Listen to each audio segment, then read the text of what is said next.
The story begins in 1850 BCE. An Englishman named Clement learns of a long-lost gold discovery in the village of Vepur. Determined to uncover it, he sets out on a mission, but the local king warns him. Those who seek gold there never return. The land is sacred, feared, and untouched.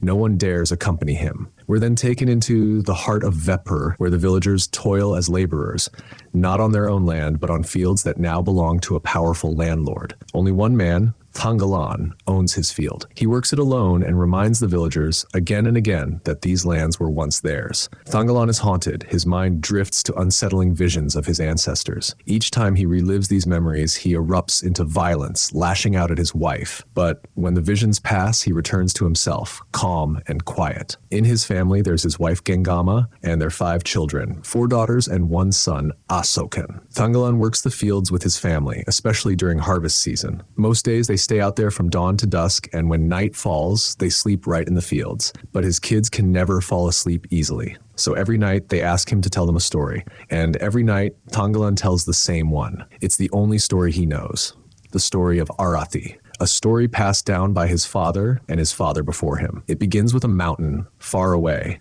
many kilometers from where they live. Behind that mountain, Thanggalan's ancestors once searched for gold. It wasn't easy to find. You had to be persistent and lucky. But one day, they struck it rich. Word spread. The king heard about their fortune and came to claim it. But Thanggalan's ancestors weren't the type to give in. Tough, proud, and fearless, they refused to hand it over. Instead, they told the king's men, "We found gold in these waters. If you're lucky, you might find some too." The king's men searched, but like always, the gold only revealed itself to the lucky few. Then, the king's people spot something strange, a peacock perched atop a mountain of gold. The sight sends shockwaves through the kingdom. The king, hungry for that treasure, immediately dispatches his men to claim it. But as they reach the golden mountain, a swarm of deadly snakes emerges, killing many of them. Thanggalan's ancestors fight back, slaying countless snakes, but the king's greed only grows. He offers them a deal. Bring him the gold, and they'll be rewarded with land, riches, everything they desire. Tempted, Thanggalan's ancestors agree and march toward the mountain with their people. But just as they begin their ascent, a mysterious woman named Arathi appears. Elusive and powerful, she attacks without warning, killing many. Yet, Thanggalan's ancestors are warriors, dangerous and unrelenting. They take her down, and when Arathi falls, the blood from her stomach spills onto the earth and turns it to gold. That's how Thanggalan's land came to be, earned through blood, battle, and sacrifice. Now the story shifts to the present. Thanggalan sleeps peacefully with his family, unaware of what's coming. In the dead of night, their crops catch fire. By morning, only ashes remain. Then a new truth surfaces. A tax must be paid to the king from every harvest. And if Thanggalan can't pay, his people will be forced to work the king's fields. And so, the king took over the entire village. Land, homes, everything. Thanggalan's field was no exception. It too was seized. With no choice, Thanggalan began working in the king's fields, hoping to earn enough to reclaim what was his. Then, a stranger arrived, a British man named Clement. He told the villagers he was looking for gold and offered them daily wages to help dig. Whether they struck gold or not, he promised they would be paid. Thanggalan saw a chance. If he could earn enough, he might win back his land. He agreed without hesitation, but others in the village were reluctant. The place Clement wanted to explore was considered sacred. Still, with Thanggalan's urging, many of them agreed to go. Together, they set out. Thanggalan led the group, guiding them through a river path. But something strange happened. He began seeing visions. His ancestors, warning him. In the confusion, they had a small accident.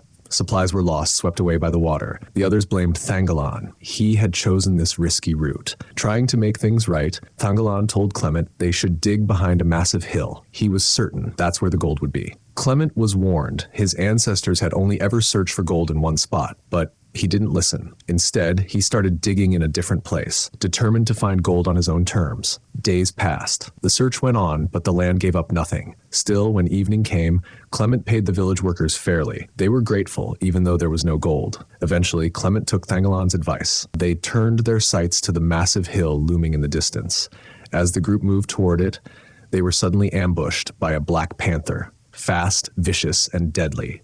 It injured many. But when it came face to face with Thanggalan, the fight was short. Thanggalan killed the beast with ease. Despite his strength, some of Clement's men refused to continue. The danger was too great. In the chaos, Thanggalan's son Asokan ran. The others tried to catch him, but before they could, they ran into someone far more dangerous, Arathi. Arathi was no ordinary threat. She was cunning, powerful, and she struck hard. With a cloud of smoke, she blinded them all and unleashed her fury. But Thangalan wasn't like the others. Like his ancestors before him, he stood his ground. He fought through the smoke, injured Arathi, and forced her gang to retreat. And then as the dust settled, Clement saw it, glinting in the dirt, a piece of gold. After witnessing the moment, Clement is overjoyed. Impressed by Thangalan's strength and spirit, he tells him, "You're powerful, a true warrior. We need more men like you." He sends Thangalan back to his village with a mission: bring more people like yourself. In return, Clement frees Thangalan's land from the king's control. Back in his village, Thangalan shares the news. And he tells everyone how he helped Clement and, in return, got his land back and was promised gold too. Now, he urges the villagers to cross over, find gold, and give it to Clement. In exchange, they'd all receive land and wealth. But what Thangalan doesn't know is that after he left, the king brought chaos to the village. He burned homes, tortured people, and in the mayhem, Asokan, haunted by visions of Arathi in his dreams, is eventually captured and tied up by the king. Later, Clement arrives. Asokan is still there. That night, while Thangalan is with his wife, the spirit of Arathi possesses Asokan. Speaking through him, she warns Thangalan, "Leave now or everyone will die." But Thangalan is undeterred. Alongside his people, he pushes forward, searching for gold beyond the river and over the hills, determined to fulfill his promise. The villagers spread out, each one searching for gold in different places. They worked with full honesty, and every night, Clement paid their wages fairly. This kept everyone content. Their hard work was being rewarded. But the next day, things took a dark turn. A snake bit Clement's friend. He survived. But that same snake also bit Thangalan's daughter. She didn't make it. The village was shaken. Work stopped. Grief settled in. Days passed in mourning. Then an old man came to Thangalan with a story, a legend. He said their ancestors once searched for gold the same way. Back then they killed Arathi and her blood turned the land into gold. Do the same, he said. Sacrifice Arathi again and gold will return. But Thangalan refused. He wouldn't kill Arathi. If gold was meant to be found, they'd find it through hard work, not sacrifice. Clement, seeing the village struggle, made a new rule. No gold, no wages. No food either. So the people kept digging, desperate. But there was no gold, and without it, there was no pay and no food. Because of this, the villagers had grown weak. Their bodies no longer moved the way they used to, and their work began to suffer. Eventually, they decided they could no longer stay. They made up their minds to leave the place behind, but Thangalan had other plans. He stopped them and said, "There's gold in Vepur Mountain.